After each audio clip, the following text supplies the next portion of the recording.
Hello friends, നമുക്കൊന്നൊരു chicken കറി ഉണ്ടാക്കിയാലോ. ഞാൻ ഇപ്പോൾ എണ്ണയൊന്നും കൂടുതൽ ഒഴിക്കാതെയാണ് ചിക്കൻ കറി ഉണ്ടാക്കുന്നത്. ആദ്യം നമുക്ക് ഫ്രൈ ചെയ്യാൻ വേണ്ടി ഒരു പാനിലേക്ക് ചിക്കൻ നിരത്തി വെക്കാം.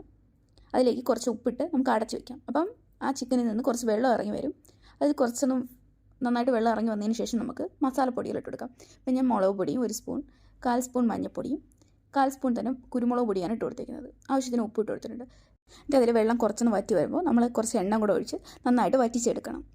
അല്ലെങ്കിൽ നമുക്ക് അതിൽ നിന്ന് വന്ന വെള്ളം മാറ്റി വെച്ചിട്ട് കുറച്ച് എണ്ണ ഒഴിച്ചു കൊടുത്താലും മതി. ആ മസാല വെള്ളം നമുക്ക് കറി ചേർത്താലും കുഴപ്പമില്ല. ഇത് ഒരുപാട് ഫ്രൈ ചെയ്തില്ല, ചെറുതായിട്ടൊന്ന് ഫ്രൈ ആവുന്ന രീതിക്ക് ആക്കി എടുത്തിട്ടുണ്ട്. ഇനി ഒരു പാത്രം എടുത്ത് അതിലേക്ക് എണ്ണ ഒഴിച്ച് എണ്ണ ചൂടാൻ ശേഷം ഉലുവ ഇട്ട് കൊടുക്കാം. അതിനുശേഷം 3 സവാള കട്ട് ചെയ്തത് ഇട്ട് കൊടുത്തിട്ടുണ്ട്.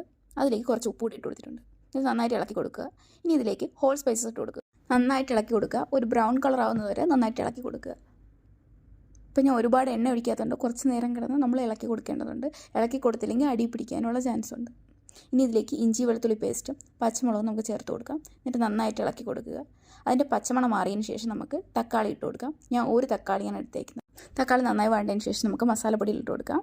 1 സ്പൂൺ മുളക് പൊടി, 2 സ്പൂൺ മല്ലിപ്പൊടി, 1/4 സ്പൂൺ കുരുമുളക് പൊടി, 1/4 സ്പൂൺ മഞ്ഞൾപ്പൊടി, ഇതെല്ലാം കൂടെ ഇട്ട് ഇളക്കി കൊടുക്കുക. അതിൻ്റെ കൂടെ കുറച്ച് ഗരം മസാലയും കൂടെ ഇട്ട് കൊടുക്കുക. എന്നിട്ട് നന്നായിട്ട് ഇളക്കി കൊടുക്കുക. ഉപ്പ് കുറവുണ്ടെങ്കിൽ കുറച്ചും കൂടെ ഉപ്പിട്ട് കൊടുക്കുക. നന്നായി ഇളക്കി അതിൻ്റെ പച്ചമണം മാറിയതിന് ശേഷം നമുക്കതിലേക്ക് കുറച്ച് ചൂടുവെള്ളം ഒഴിച്ചു കൊടുക്കാം. ഒരുപാട് ഒഴിക്കേണ്ട, കുറച്ച് ഒഴിച്ച് നന്നായിട്ട് ഇളക്കി കൊടുക്കുക. എന്നിട്ട് അതിന് ശേഷം അതൊന്ന് തിളച്ച് വരുമ്പോൾ അതിലേക്ക് നമുക്ക് നമ്മുടെ ഫ്രൈ ചെയ്ത് ചെയ്യുന്ന ചിക്കൻ പീസ് ഇട്ട് കൊടുക്കാം. എന്നിട്ട് കുറച്ച് നേരം അടച്ച് വെച്ചെടുക്കുക.